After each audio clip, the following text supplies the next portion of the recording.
주 안에서 평안들 하셨습니까? 오늘은 요한일서 2장 18절, 28절까지 말씀을 살펴보려고 합니다.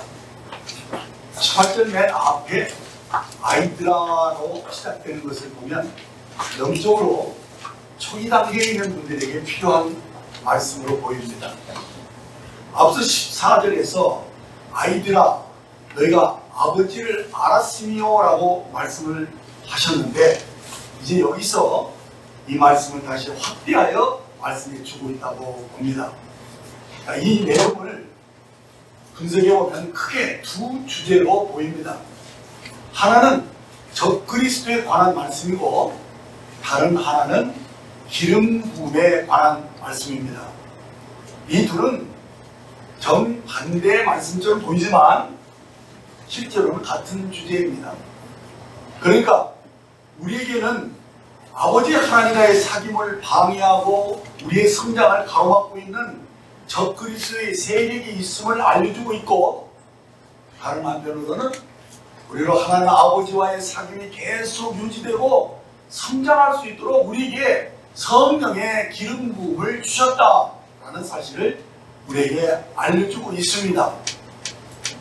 시간 관계상 이 두 방면을 다 살펴볼 수 없으므로 오늘은 적그리스도의 정체를 밝히면서 이를 극복할 수 있는 내 안에 사시는 이를 밝히 알고 이제는 영으로 사셔야 한다라는 사실을 말씀드리려고 하는 것입니다.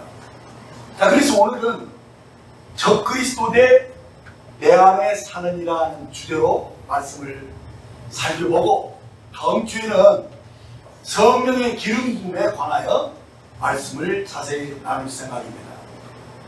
본문 18절 19절을 보겠습니다. 아이들아 지금은 마지막 때라. 적그리스도가 오리라는 말을 너희가 들은 것과 같이 지금도 많은 적그리스도가 일어났으니 그러면 우리가 마지막 때인 줄 아노라. 그들이 우리에게서 나갔으나 우리에게 속하지 아니하였나니 만일 우리에게 속하였더라면 우리와 함께 가였으려니와 그들이 나간 것은 다 우리에게 속하지 아니함을 나타내려 함이니라. 자, 여기서 우리 눈에 먼저 띄는 것이 마지막 때라는 말입니다. 신약성경은 사도들이 쓴 서신인데 어찌 그때부터 벌써 이 마지막 때가 언급되었는지 조금은 의아하게 생각됩니다. 그러나 바울이 쓴 서신에도 말세에 고통하는 때가 언급되어 있고, 그리고 히브리서 1장 1, 2절을 보면 옛적에 선지자들을 통하여 여러 부분과 여러 모양으로 우리 조상들에게 말씀하신 하나님이 이 모든 날 마지막에 아들을 통하여 우리에게 말씀하셨으니 이 아들은 만유의 상속자로 세우시고 또 그로 말미암아 모든 세계를 지으셨느니라 라는, 여기서도 이 모든 날 마지막이라는 용어가 나오는 것을 보게 되면 신약성경에서 이게 마지막 때라는 이 말씀이 자주 나오는데, 우리가 이 말씀의 의미를 먼저 바르게 이해하는 것이 필요하다고 봅니다. 사도들이 실제로 주님의 부활을 친히 이렇게 보고 이게 그 믿음이 거기서 삭제되었기 때문에 주님이 떠나시기 전에 다시 오시겠다 하신 그 약속도 철저하게 믿고 있었어요. 그래서 언제 오실지 모르지만 분명히 오시니까 뛰어서 기다리는 그런 삶을 초대교회 전체가 그렇게 살았어요. 그래서 이 마지막 때가 여러 곳에 언급되어 있는데, 데살로니가서 2장을 보면 주의 날이 이르렀다고 동심하지 말 것을 우리 또 말씀하신 것을 보게 됩니다. 그러니까 주님이 초대교회 때부터 막 고독실 것 같은 그런 분위기 속에서 너희들이 신앙생활을 했다는 거예요. 그러나 사도 바울이 그렇다고 너무 동심하지는 말라 해서 이것이 또 어떤 먼 미래에 있을 수 있는 것을 암시해 줬던 것을 보게 됩니다. 그러나 분명한 표적은 먼저 배교하는 큰 일이 있을 것이다. 이렇게 말씀을 하신 것을 보게 됩니다. 이렇게 이 사도 시대에도 이 마지막 때라는 이런 그 개념이 그들 속에 있었어요. 곧 주님 오신다라는. 그러니까 2000년이 넘은 지금에도 주님이 아직 안 오셨기 때문에 사람들은 이거 뭐 초대교회 때부터 마지막이라는 말이 이렇게 나오는 거 좀 어색할 수 있어요. 그러나 그게 사도들의 믿음이었어요. 자, 그래서 이 마지막 때라는 이 개념이 어디서 이렇게 나온 것이냐면 우리는 구약과 신약의 차이를 알고 있어요.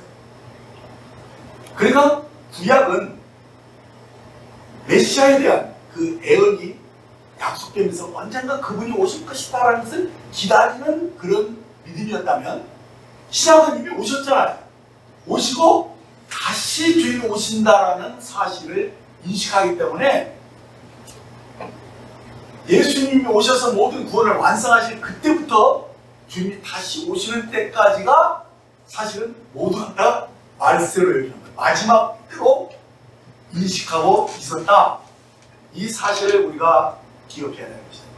그래서 사도들이 계속 어떤 것을 한다면 보라, 지금은 은혜 받을 만 때요. 보라, 지금은 구원의 날이로다 라고 이 은혜가 언제 끝날지 모른다. 그러니까 지금 믿어야 된다 하면서 굉장히 긴급한 것 같이, 그리고 항상 믿음은 현재라는 이 사실을 강조했던 그런 개념이 이 사도 요한에게도 지금 마지막 때다 하고 마지막 때를 얘기하면서 저 그리스도를 함께 이렇게 말씀하시다고 봐집니다. 그래서 이제 마지막 때를 여러분들이 인식이 했는데 저 그리스도는 또 뭘까? 그래서 이 저 그리스도에 대해서도 우리가 함께 이것을 살펴볼 필요가 있습니다. 여기서 18절 하반절에 보면 이름으로 우리가 마지막 때인 줄 아노라 라는 이 말씀이 눈에 띄입니다. 그래서 이 마지막 때가 그리스도께서 이 지상 사역을 마치시고 다시 영광 중에 오시는 그날까지의 모든 날들을 마지막으로 사도들이 보았지만은, 그렇다고 해서 이 마지막이라는 말은 꼭 그렇게만 보는 것이 아니고 실제로 심판이 가까이 왔다는 것을 말씀하는, 다시 말하면 주님의 재림을 실제로 이 눈앞에 둔 그런 심정으로 지금 이 말씀이 나온 것을 보게 되고, 그래서 저 그리스도가 함께 따라서 이렇게 기록이 되었다고 보는 것입니다. 그래서 이 저 그리스도라는 이 말은 사도들 중에서 유일하게 요한만이 사용을 했어요.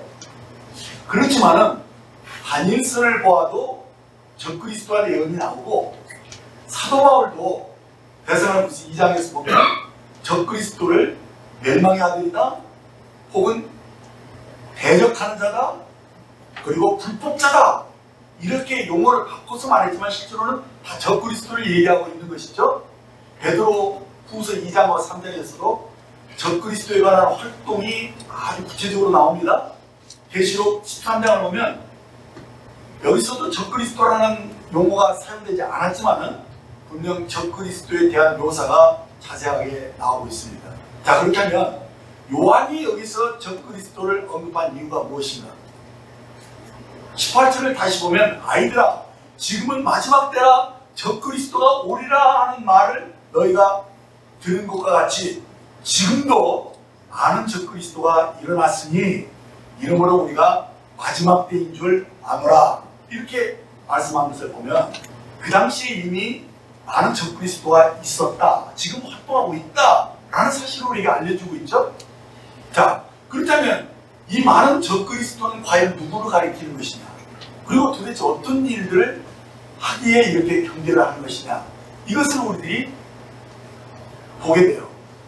그래서 이 전쟁을 이기려면 적을 알고 또 나를 알아야 전쟁에서 승리할 수 있다는 것을 의식했기 때문에 이 교회 역사를 살펴보면 끊임없이 적그리스도가 누구인가를 살피고 연구하는 그런 흔적이 보입니다. 사도시대 이후로 교회는 이 적그리스도를 유대인들이 핍박을 많이 받았기 때문에 유대인 중 어떤 사람이 일어날 것이다.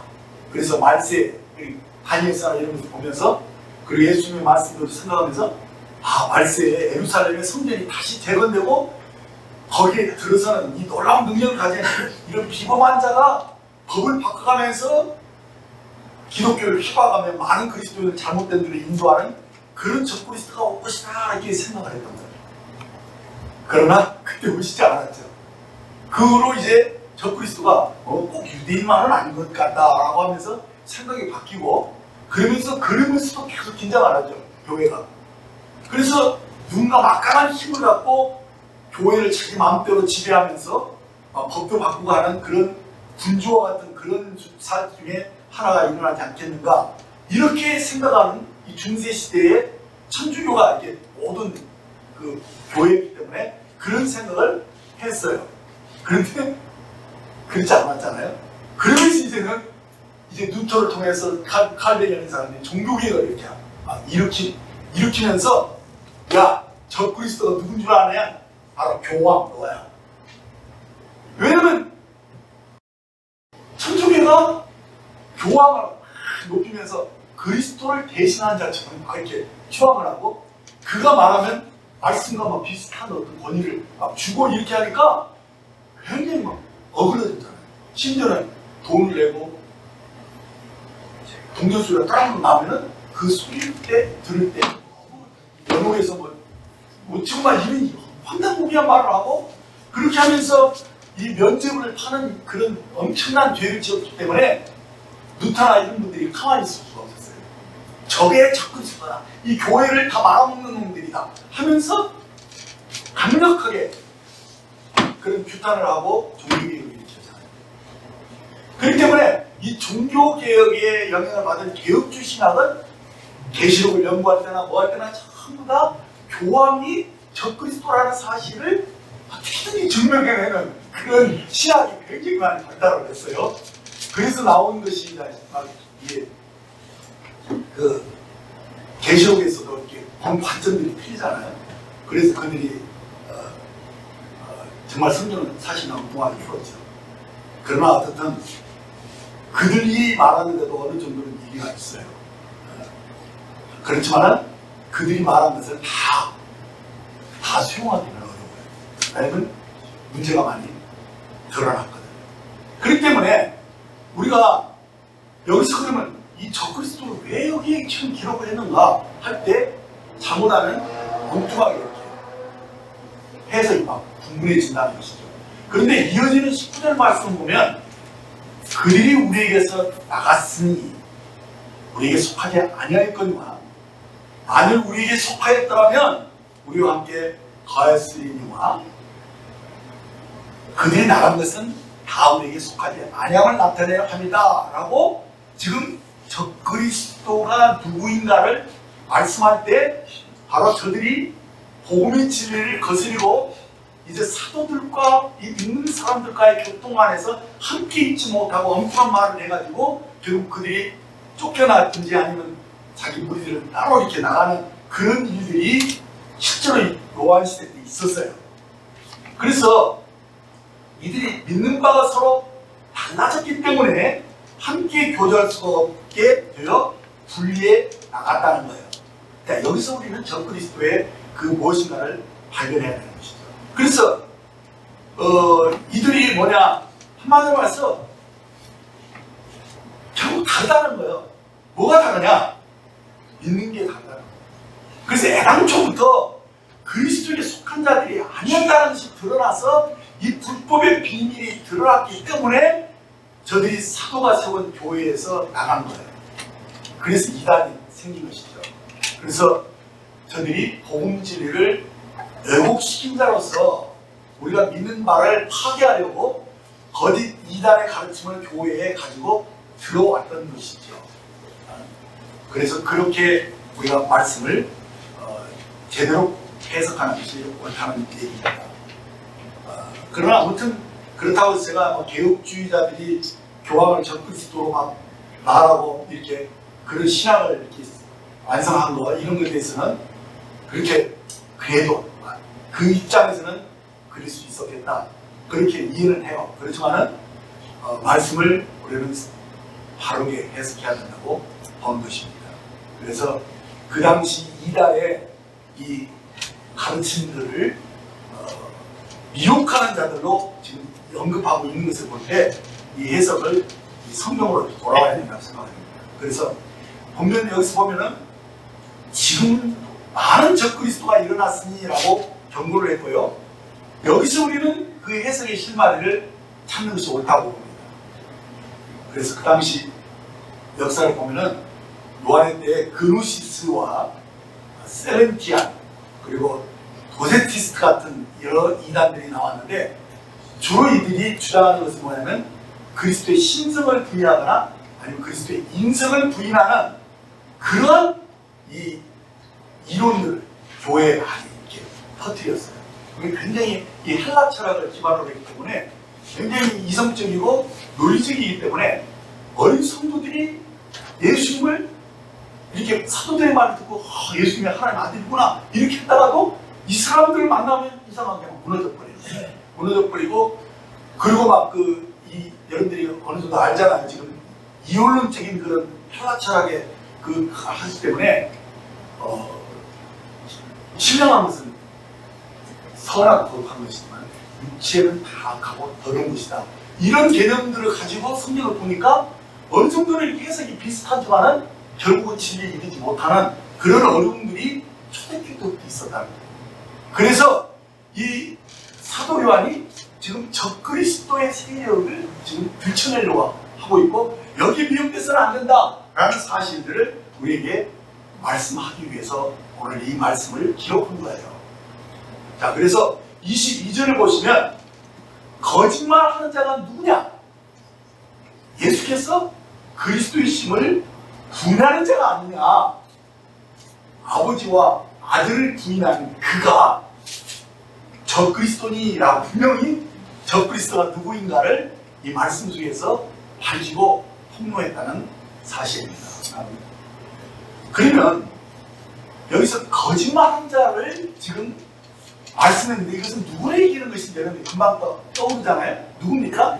요한복음 8장 44절을 보면 너희는 너희 아비 마귀에서 났으니 너희 아비의 욕심대로 너희도 행하고자 하느니라. 그는 처음부터 살인자요 진리가 그 속에 없으므로 진리 서지 못하고 거짓을 말할 때마다 제 것으로 말하느니 이는 그가 거짓말쟁이요 거짓의 아비가 되었습니다라고 마귀가 정체가 한마디로 해서 거짓말쟁이다 라는 사실을 주님도 그것을 폭로하셨습니다.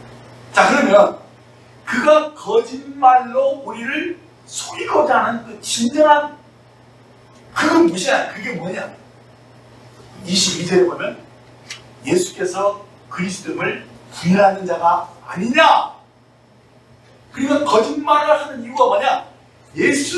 예수가 그리스도라는 사실을 부인하고 믿지 못하도록 이 거짓말로 하나님 아버지와 그 아들 예수 그리스도를 알 수 없게 만들고 믿을 수 없게 만드는 그런 것들이 바로 이 적그리스도가 이 사탄이 지금 하고자 하는 의도인 것을 우리에게 보여준다는 사실입니다.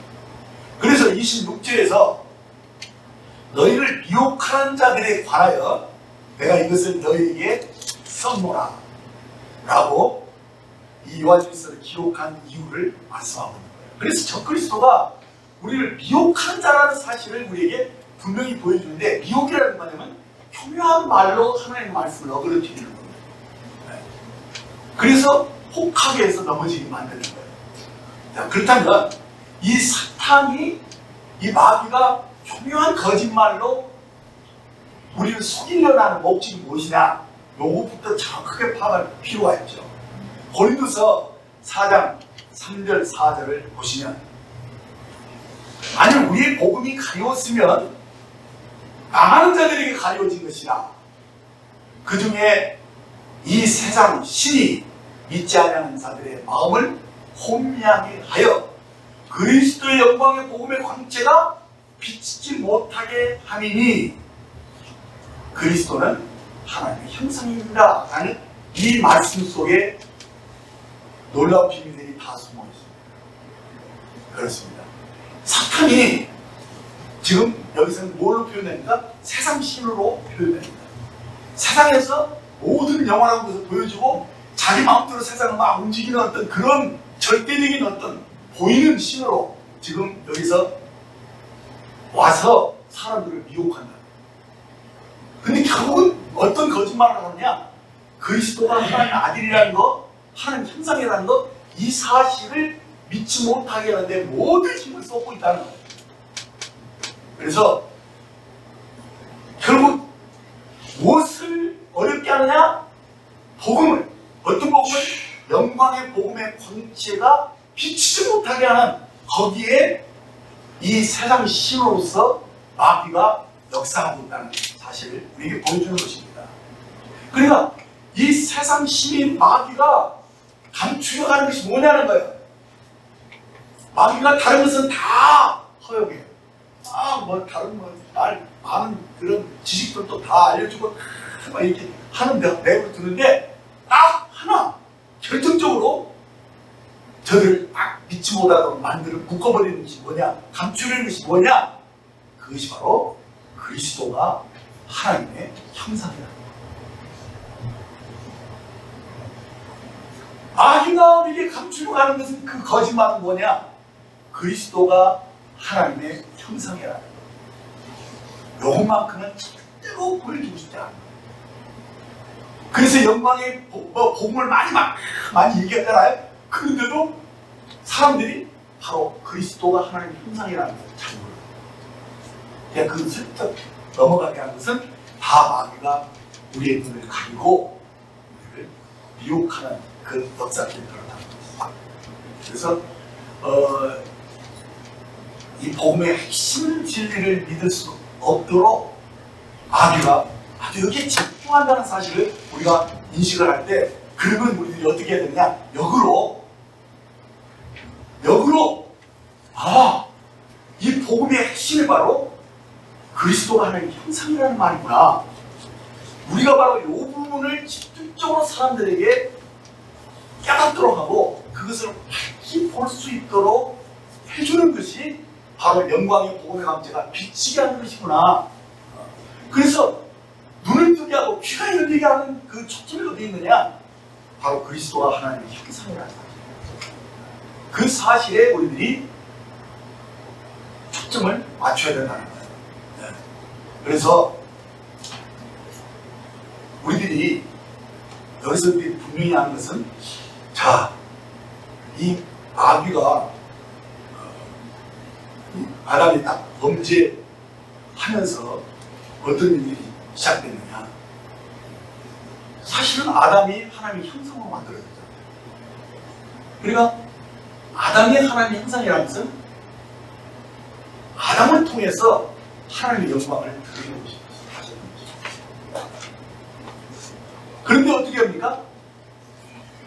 아담이 범죄함으로써 어떻게 됐어요? 그가 원래는 세상 임금이었거든요. 근데 마귀한테 그 자리를 빼앗기고 마귀가 세상 신이 돼버리고 아담은 어떻게 됐습니까? 그 죄 때문에 마귀의 종이 돼버립니다. 그렇게 하면서 하나님의 형상이 상당 동안 됐어요. 그리고 그 대신 이제 마귀가 그 속에 들어와서 이제 자기를 드러내고 자기를 높여서 숭배하는, 우상 숭배를 하게 하는 그런 엄청난 문제가 생긴 거예요. 그래서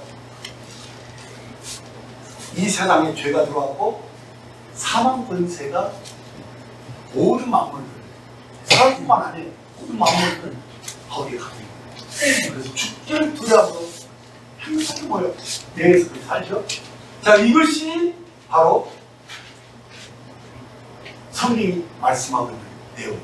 그런데 하나님이 그리고 그것을 전능하신 하나님 몰랐을까요? 성경은 주님을 이미 다 알고 계십니다. 그리고 어떻게 하냐, 그것을 발전시켜서 완전히 이제는 회복함으로써 하나님의 구원을 드러내고 영광을 받으시는 그것이 바로 성경이 우리에게 보여주는 복음이라는 사실이에요.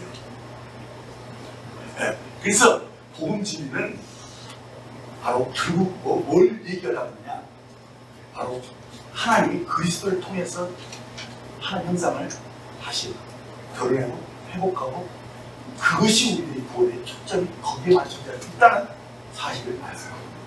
그래서 하나님이 어떻게 반전을 하시고 어떻게 우리를 구원하셨습니까? 하나님은 한 사람 아브라함을 불렀어요. 그리고 그의 복을 주시면서 너와 너의 후손을 통해서 천만 명이 복을 받으리라고 약속을 하십니다. 그 후에 아브라함의 후손이 이제 이스라엘이라는 왕국을 세웠고, 거기서 구약의 선자를 통해서 메시아에 대한 예언을 선포했습니다. 자, 구약의 역사는 바로 이 예언의 성취를 기다리면서 하나님의 왕국이 어떻게 세워질 것에 대한 그림을 그 이스라엘 왕국을 통해서 다윗을 통해서 그것을 보여주시고 설계하신 것이죠. 그러면서 이제 어떻게 했습니까?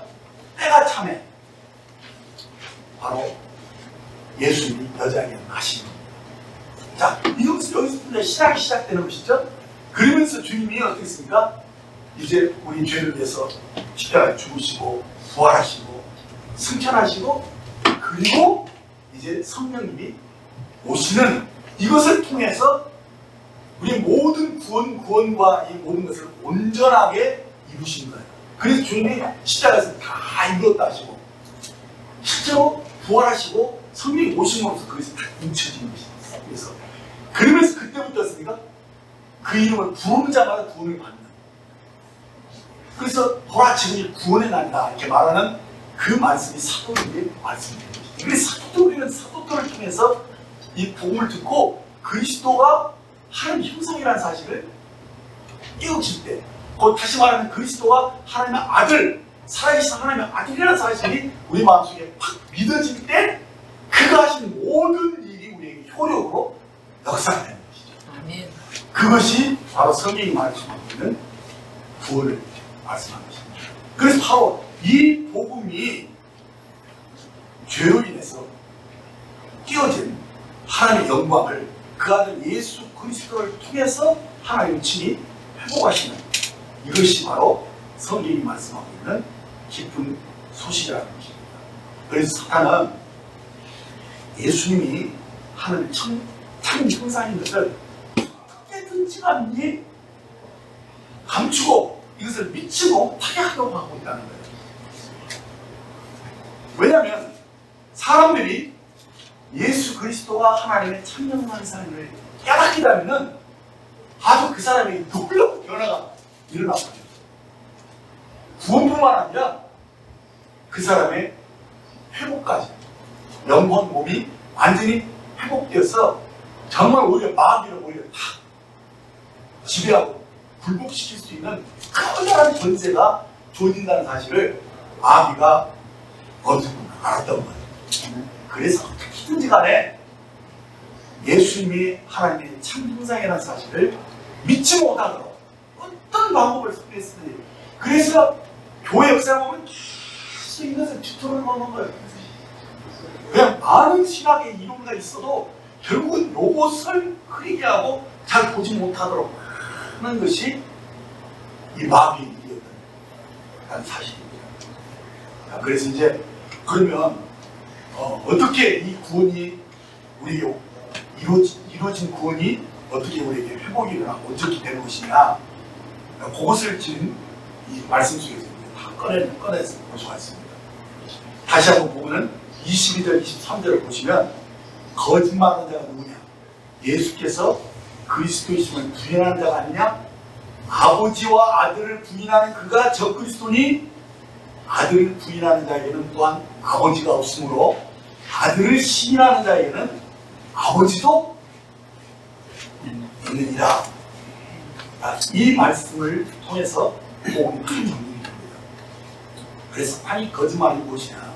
예수께서 그리스도임을 부인하게 하는 것이고, 예수께서 그리스도임을 부인한다는 말은 그리스도라는 이 말이 무슨 의미입니까? 기름 부음을 받은 자다 뜻이죠. 히브리 말로는 메시아죠. 그러니까 예수님이 메시아가 아니다 라는 사실을 사단이 계속 거기서 뒤뜨는 거거든요. 그래서 메시아가 아니라는 것은 그가 뭐 하나님 아들이 아니다, 요것을 믿지 못하도록 하려고 활동했다는 거예요. 자, 왜 이렇게 이 믿음이 중요한 것이냐? 그것은 우리가 예수가 하나님의 살아계신 하나님의 아들이라는 사실이 정말 믿어질 때, 이것은 계시로밖에 믿어지지 않거든요. 이것이 믿어질 때 그 사람이 구원을 받게 되버리고, 구원받게 되면 이제는 성령이 잊혀지게 되잖아요. 그러게 되면 이제 모든 것을 다 알아버려요.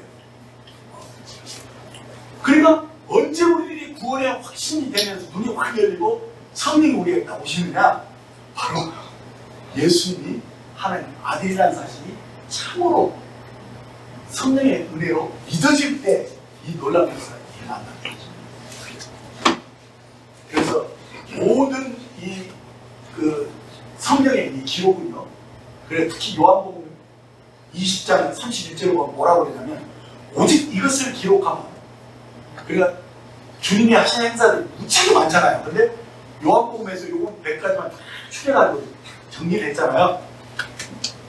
그래서 오직 이것을 기록하면 너희로 예수께서 하나님의 아들 그리스도임을 믿게 하려 하며, 또 너희로 믿고 그 이름을 힘입어 생명을 얻게 하려 합니다라고 요한이 복음서를 기록한 이유와 그 목적을 정확하게 우리에게 밝혀주고 있는 거예요. 그래서 우리가 요한복음을 통해서 예수님이 하나님의 아들이구나, 그래서 믿게 되면서 우리가 어떤 눈을 읽냐? 생명을 얻었다, 생명을 얻게 되었다는 사실을 확실하게 인식하면서 새 사람을 살게 되는 것이거든요. 그게 바로 복음의 하이라이트예요. 근데 요것이 적당히 뭐 이렇게 어설프게 막 이렇게 되잖아요. 그리고 그것이 뚜렷하게 초점이 안 맞으면은 안 보이잖아요.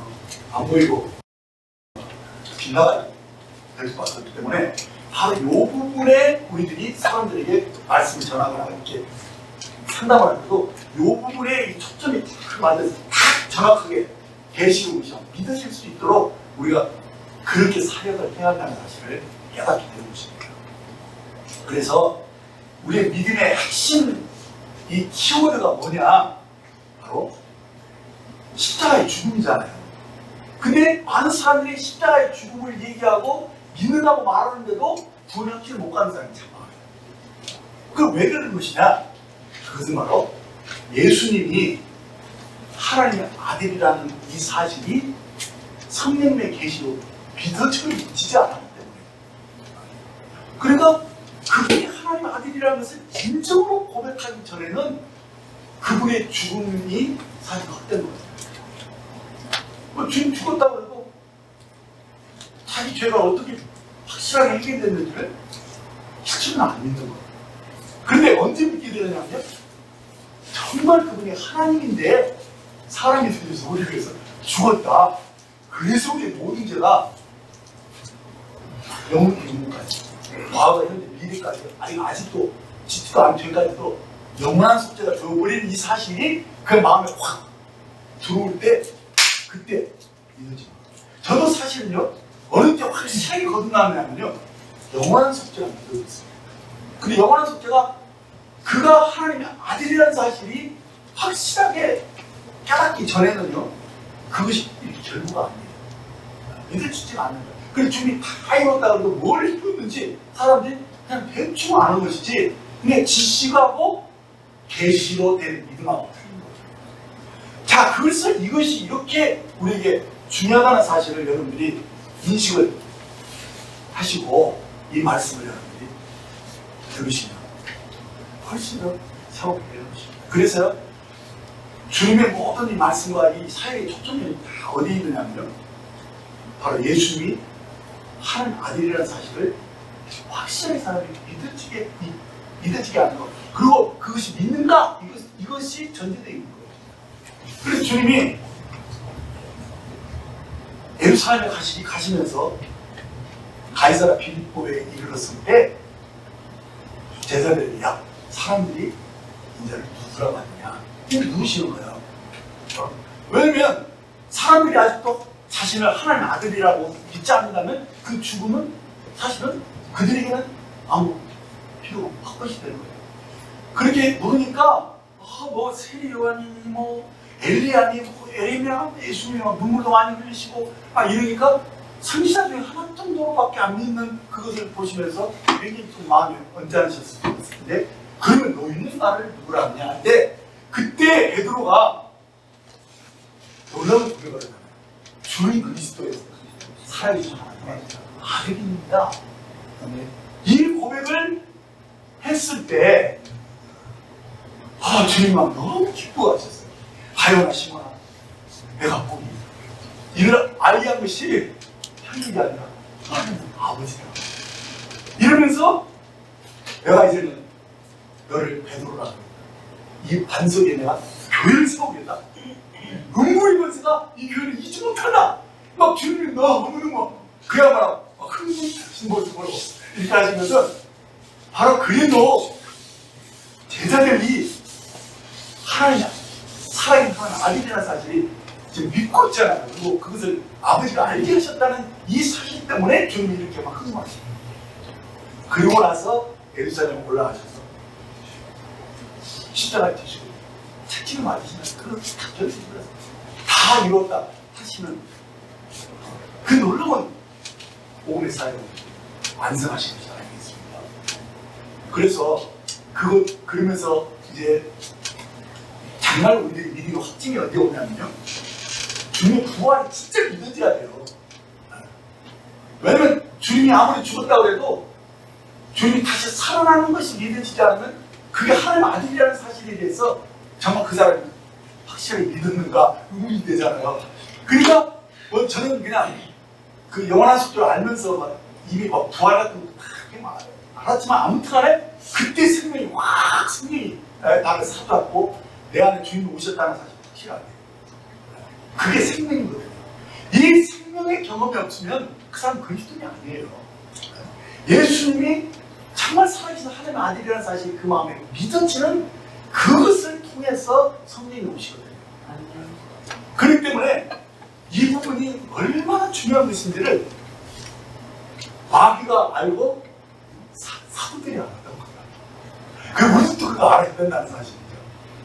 그래서 사도 바울도 계속, 야, 주님 부활 네가 안 믿어지면 너희들 믿음 헛것이야, 이렇게 말씀하시잖아요. 고린도서 15장 17절 보면 그리스도께서 다시 살아나신 일이 없으면 너희 믿음도 헛되고 너희가 여전히 죄 가운데 있을 것이요 라고. 정말 우리가 부활의 확신을 어디서 얻을 수 있느냐? 믿음의 근거가 그리스도의 부활을 통해서 그분이 하나님 아들이라는 사실이 마음에 확실하게 믿어져야 합니다. 그럴 때 그 심령에 생명이 역사합니다. 믿지 않으면, 예수님이 하나님 아들이라는 사실을 믿지 않으면 생명을 얻을 수 없다는 것이 요한복음 20장 30절에 나왔잖아요. 그래서 그 포인트를 알고 여러분들이 복음도 전하고 다른 사람도 세울 수 있고 이렇게 하는 사실을 여러분들이 깊은 감으로 들어가야 된다는 거예요. 그래서 정말 주님이 우리의 생명이 되시기 위해서 주님은 우리를 죽으셔야 했고요, 또 다시 살아나셔야만 했다는 거예요. 왜? 그렇지 않고는 우리 안에 들어오실 수가 없었어요. 어떻게 생명으로 들어오시려면 주님이 육체를 가지고 오시면 어떻게 들어오십니까? 그러니까 우리들이 어떻습니까? 우리들 안에 들어오시기 위해서 그분은 영이 되셔야 되고, 특히 어떤 영입니까? 생명적 영이 되셔야만 한다는 사실입니다. 그래서 주님 죽으시고 부활하셨을 때 사도 바울이 뭐라고 했느냐? 바로 첫사람 아담은 4년이 되었지만 그리스도는 어떻습니까? 생명 중인 영이 되셨다. 이 부활을 통해서 그리스도가 생명 중인 영이 되셨다는 사실을 우리에게 보여주시다. 그러면서 실제로 어떻습니까? 부활을 통해서 부활이 믿어지고 예수님이 정말 우리 죄를 다 해결한 사실이 믿어지고 하나님 아들이라는 것이 믿어졌을 때 그때 실제로 생명이 내 안에 들어오고 내가 주님 안에 있고 주님이 내 안에 계신 것을 그때 알기 시작합니다. 그거예요. 그것이 없으면 그 사람은 그리스도가 아니라는 거예요. 이런 분명한 계시로 그 믿음이 정말 성령님의 일침으로 이루어지지 않으면 그건 예수 있는 거 아니라는 거예요. 그냥 교회 다니는 거예요. 이것을 우리에게 주는 거예요. 그래서 우리들이 하나님 어디 나셨어요? 성령님 받으셨어요? 우리가 그 부분에 대해서 도전하고 성령님 받으셔야 돼요. 이런 얘기를 하는 이유가 거기다. 그래서 정말 주님이 지금 대한민국 이 사실이 정말 믿어지는 것이 신앙생활의 첫 단추라는 사실입니다. 그래서 주님 요한복음 14장에 보면 이제 아버지께로 가시기 전에 제자들이 꼭 하고 싶은 말이 있습니다. 그게 뭐냐면 다른 곳에서 성령님을 보내줍니다. 그것을 말씀하시면서 17절에서 20절 말씀을 보면 그는 진리의 영이다.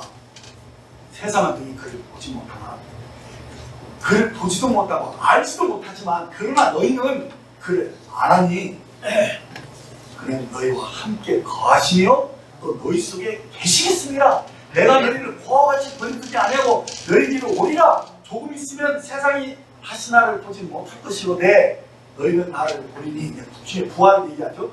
이는 내가 살았고 살아있고 너희도 살아있겠습니다. 이 주의 부활을 얘기하니까 모두 건너면서 얘기하는데 그날에 이러면서 내가 아버지 안에 너희가 내 안에 내가 너희 안에 있는 것을 너희가 알리라. 이것을 모르면 주님이 내 안에 계신 걸 모르면 그리스도. 그래서 주님이 내 안에 계신 것을 알고 내가 주님 안에 있다는 것은 이게 뭡니까? 연합의 진리거든요. 그래서 주님과 연합이 되어진 때 우리가 어떻게 해야 되냐? 그리스도 예수 안에 있고 이렇게 나와요. 그래서 그리스도 안에 있는 이것이 믿음의 진수라는 사실이에요. 그래서 이 서신서에 보면 그리스도 예수 안에 이 말이 얼마나 나오는지 몰라요. 그게 연합이죠. 그렇게 했을 때 주님이 하신 일이 내 속에 있고 내가 하는 일을 주님이 다 어떻게 해결하는 것이 이 연합의 진리거든요. 그래서 주님 죽을 때 나도 죽었다는 것을 그때 알게 되는 거고 주님 부활하실 때 나도 부활했고 그 생명이 내 안에 있다는 사실들을 인식하기 시작하는 거예요. 자, 이것이 신앙의 진수예요. 요 비밀이 그 속에서 착하게 해결되지 않으면 그 사람은 거듭나는 거예요. 그래서 주님이 부활하심으로써 그가 생명 주는 영이 되셔서 우리 안에 오셨는데 그게 사실은 성령이시다. 이 사실을 요한복음 14장을 보면서 그렇구나 하면서 무릎을 치고 여러분 화답을 해야 돼요. 그렇지 않으면 성령님이 내 안에 오신 거 이게 뭐예요? 이게 그리스도가 내 안에 사신다는 게 무슨 말이에요? 아무것도 네. 그래서 골로새서 1장 26절 27절을 보면요 이 비밀은 만세와 만대로부터 감춰졌던 것인데 이제는 그의 성도들에게 나타났고 하나님이 그들로 하여금 이 비밀의 영광이 이방 가운데 얼마나 풍성한지를 알게 하려 하심이라. 이 비밀은 너희 안에 계신 그리스도니 영광의 소망입니다. 이 말씀을 주신 거예요. 바로 여기서 모든 비밀이 풀려버린 것이죠. 그렇구나. 주님이 내 안에 계시는구나. 그래, 내 안에 계신 주님이 하나님의 참 형상이야. 맞아, 그분이 생명이시라 진리시고 그분이 바로 나의 왕이시야. 이 고백이 터져나오는 거예요. 그래서 내 안에 오신 이가 너무 나의 소중함 그리고 너무 감사하고 기쁜 거예요. 그래서 정말 이제 이 구원이 내 안에서 이루어졌다는 사실을 배웠습니다. 그러니까 그 하나님의 참 형상인 그리스도가 이제 생명 중 영 내 안에 오셔서 나의 생명이 되어버렸다는 거예요. 이 말이 무슨 뜻이냐면 내 영이 구원을 받았다는 거예요. 그래서 영은 완전하다라는 논리가 나오는 거예요. 아멘. 보면 그 은혜님이 계속 강조하시지만 영은 완전하다. 우리는 새로운 피조물이다. 영이 우리가 온전하게 되었대 않냐. 그것이 뭐냐? 그리스도가 내 안에 직접 오셨다는 얘기, 생명으로. 그 말을 여러분들이 알아들을 수 있어요. 그래서 이것이 우리 안에 이루어지고 우리가 누림이 되고 생명의 누림이 되고 막 기쁨이 되고 막 하나님의 나라가 우리 속에 이루어지려면 어떻게 해야 되느냐? 바로 본문 24절 25절에 너희는 처음부터 들은 것을 너희 안에 거하게 하라. 처음부터 들은 것이 너희 안에 거하면 너희가 아들과 아버지 안에 거하리라. 그가 우리에게 약속하신 것은 이것이니 곧 영원한 생명입니다. 이렇게 말씀하신 거예요. 그러니까 여기서 처음부터 들은 것이란 뭡니까? 요한은 처음부터 생명의 말씀을 전했다고 했어요. 우리 주님이 우리의 영원한 생명을 주시려고 말씀이 육신이 되어서 이 땅에 오셨고 우리 죄를 위해서 속죄물이 되셨으며 하나님도 우리에게 우리와 화목케 하는 제물이 되심으로써 주님이 대언자가 되셨다는 사실이 요한일서 1장에 작게 아주 부리부하게 나와 있어요. 그래서 그게 생명의 말씀이라는 거예요. 그래서 요한이 전해주는 생명의 말씀을 들었다면 이제부터 뭐가 중요하느냐? 그 말씀 안에 거해야 된다는 거예요. 거한다는 것은요, 머물러서 산다는 뜻이에요. 거주할 때, 거자가 그 말이에요. 머물러서 산다는 것이 뭐냐면, 이 말씀이, 생명의 말씀이 이제 어떻습니까? 내 안에서 계속 머물러 있게 한다는 건데, 이것이 무엇입니까? 주님과의 교제하고 생명이죠. 그래서 이 생명의 말씀 안에 거하면, 그러면 여기서 어떤 말씀이 이루어지냐?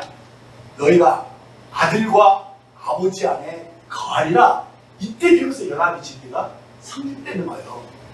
성립된다기보다는 이때 체험으로 이것이 나타나기 시작해요. 주님과 연합되어서 바로 아버지와 아들과 아버지가 내 안에 거하신다는 사실을 의식하기 시작하는 것이죠. 그래서 연합하는 삶이 실제가 되는 것이죠.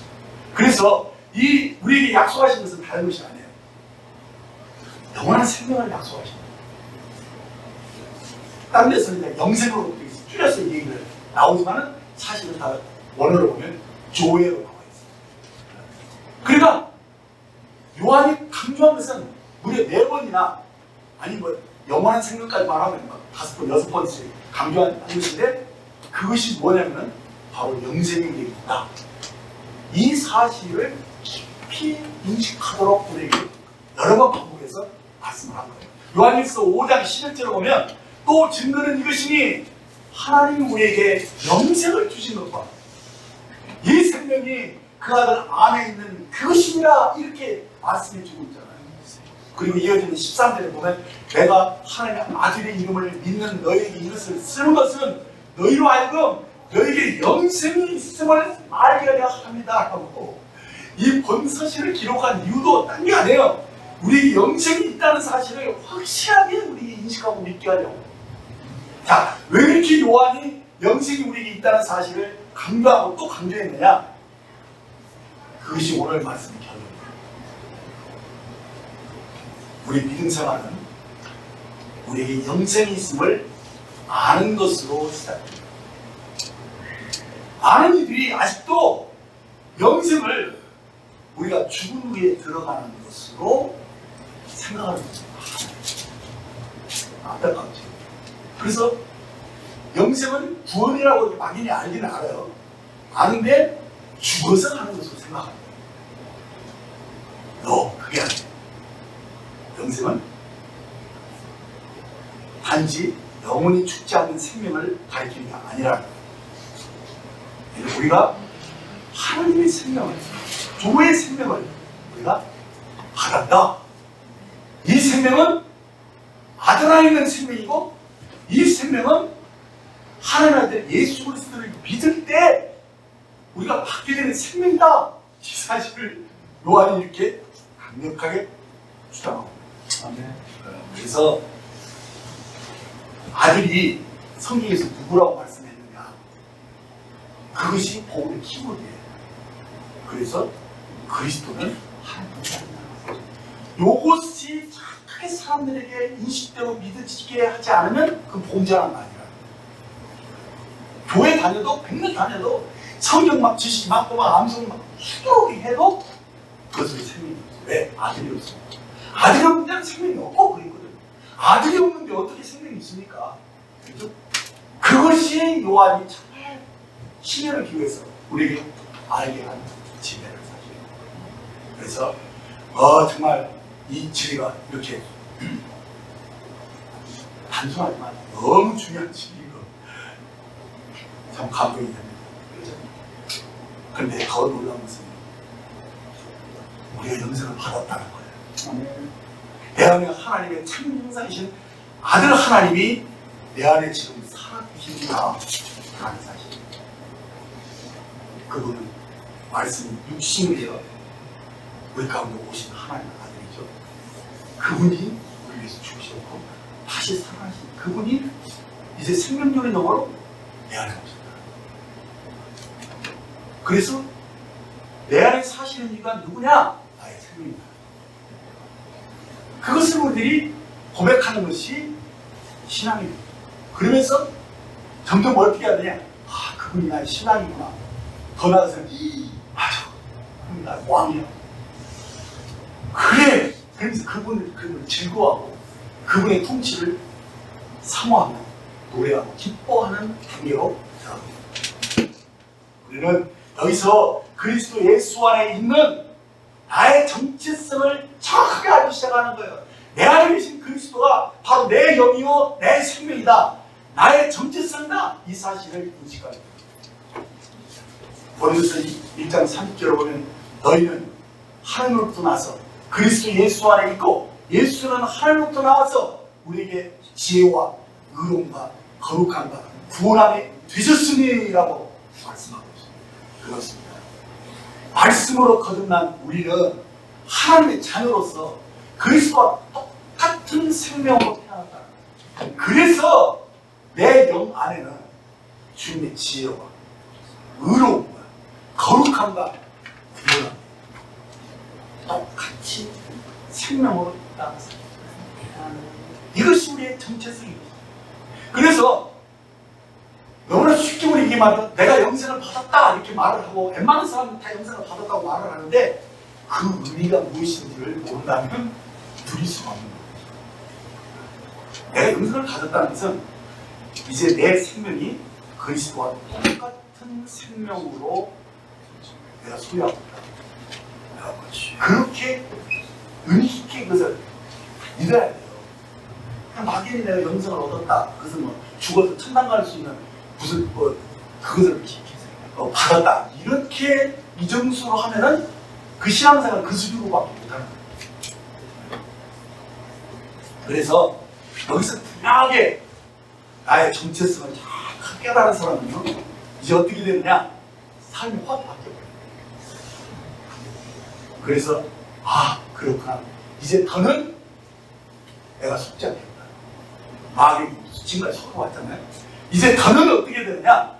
이제 거짓 자인 육신으로 살지 않고 내 안에 계신 주님이 생명이시죠.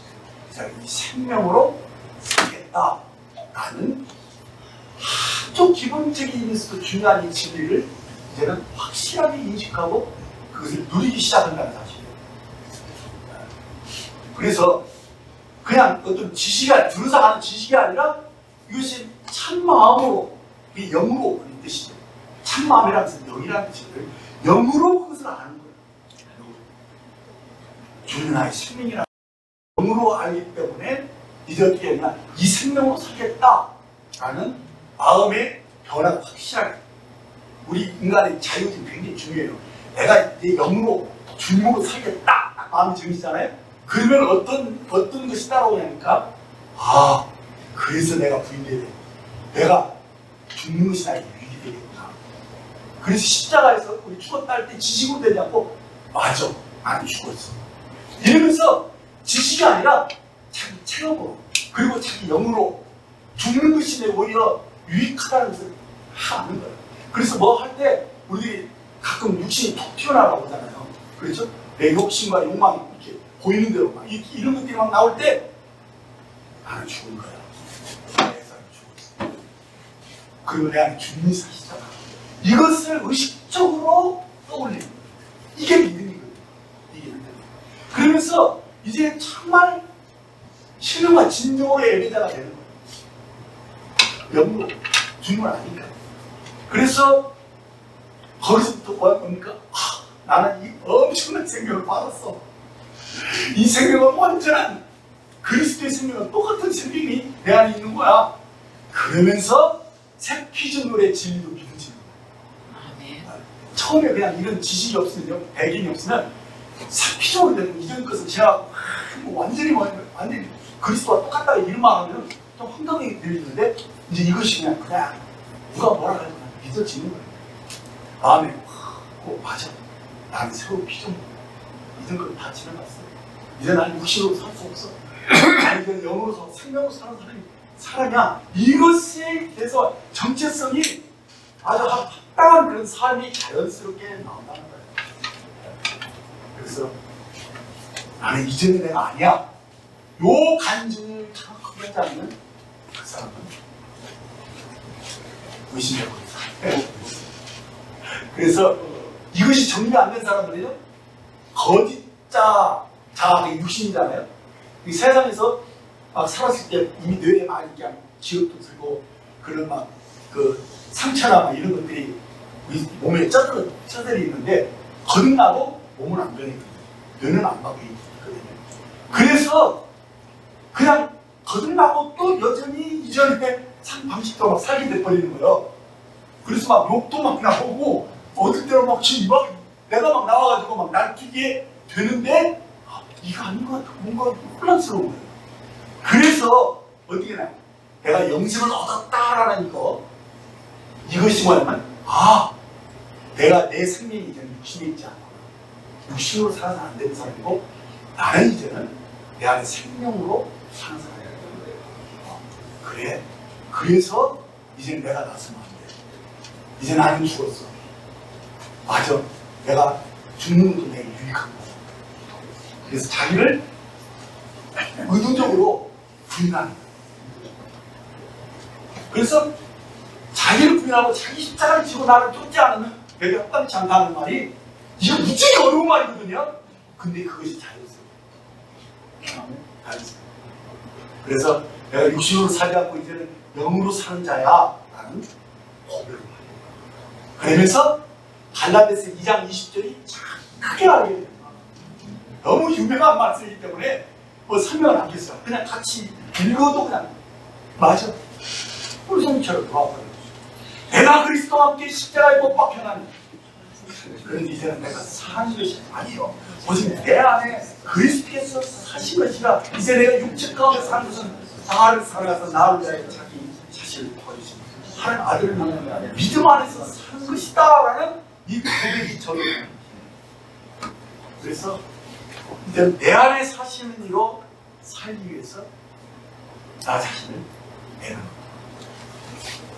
근데 언제 실제로 주님이 나를 통해서 나타나냐면요, 실제로 우리는 인격체이기 때문에요, 나를 부인할 때 주님이 또 나의 왕인 것을 인정할 때, 그래서 그것이 정말 중요한 거예요. 영으로 예배가 되어질 때 그때 영광을 받으시고 그때 나를 통해서 주님을 만나시죠. 그래서 자발적으로 자기 죽음을 자발적으로 인정하는 사람만, 억지로 자기를 부인하는 사람이 아니라 매사에 그냥 자기가 다 자발적으로 죽은 자를 다 죽는 거예요. 그러면서 나를 통해서 주님이 나타나시죠. 내 안에 사실이가 나타나시죠. 이것이 바로 우리의 새로운 라이프 스타일입니다. 그 사람이 통해서 주님의 아름다움이 드러나요. 주님의 인내가 보여지고 그리고 주님의 그 온유함이 나타나요. 주님이 정말 겸손하신 그 모습이 그 사람에게서 보여줄 수 있는 것이죠. 그래서 용서가 어려운 게 아니야. 용서도 자연스럽게 되는 거예요. 내가 주님께 이렇게 큰 용서를 받았는데 내가 어떻게 저걸 용서 못할까? 그냥 자연스럽게 돼버리고 그러고 나니까 그냥 마음이 편안해져. 그래서 그 마음에 이 생명을 인식하면서 평안하고 그리고 희락도 따라오고 그래서 어떻게 되느냐? 그 마음이 하나님 나라가 되어버린다는 것이죠. 이렇게 먼저 그 마음이 하나님 나라가 된 사람들만 주님이 이제 어떤 나라가 임하거든요. 그래서 실제로 이제 외형적으로도 주님 나라가 임하는 그 천년왕국에 들어가서 그리스도를 다스릴 수 있는 사람으로 실제 자격을 얻을 수 있는 사람이 되는 거예요. 그러지 않으면 다 합방이에요.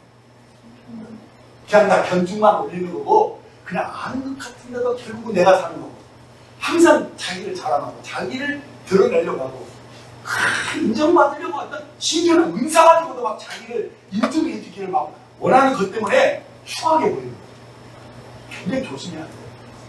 그래서 내가 육신으로 살지 않고 내가 영으로 사는 이것이 그 사람의 새로운 라이프 스타일이 될 때 비로소 이제는 그리스도가 영광의 소망이 되는 거죠.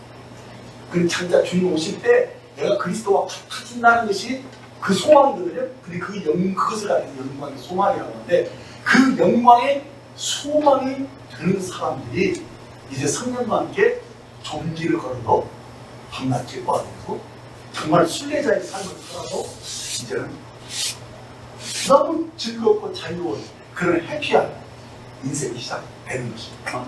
그래서 정말 주님이 오실 때 내가 주님과 같아진다는 영광의 소망을 가진 사람들이 기도하겠습니다. 하나님 아버지 감사합니다. 저에게 독생자 예수 그리스도의 권위이십니다. 우리를 대신하여 우리 죄를 담당해 주시고 죽음에서 살아나신 것 이 놀라운 사실을 저희가 알게 하시고 이 은혜를 받게 하시니 감사합니다. 이 놀라운 구원이 이제 이루어져서 예수 그리스도가 하나님의 아들이라는 사실이 믿어지고 예수님의 하나님의 형상이라는 사실로 인해서 저희들이 너무 기쁩니다. 이제 우리는 아들을 통해서 하나님을 알게 되고 아버지를 알게 되고 주님을 발견하는 만큼 우리는 하나님을 발견하는 것입니다. 오 주님, 정말 주님의 생명인 것을 이 시간에도 고백하고 이제는 이가 육신으로 살지 않겠습니다. 살 수도 없습니다. 육신의 정욕과 안목의 정욕과 이생의 자랑거리를 위해서 우리가 사는 삶은 이제 끝났습니다. 그래서 주님, 내 안에 주님이 나를 통해서 나타나고 주님 대신 저희를 통해서 증명되는 것을 믿고 감사를 드립니다. 주여, 내 안에서 이제 저를 통해서 영광을 받으시고 이 생명 전하는 일, 이 생명의 복음 전하는 일, 우리의 삶이 되어지게 해 주옵소서. 주님 오실 날 우리가 주님과 같아지고 그 영광의 소망이 되어진 이 놀라운 사실을 다시 한번 감사드립니다. 주 예수님 이름으로 기도했습니다. 아멘.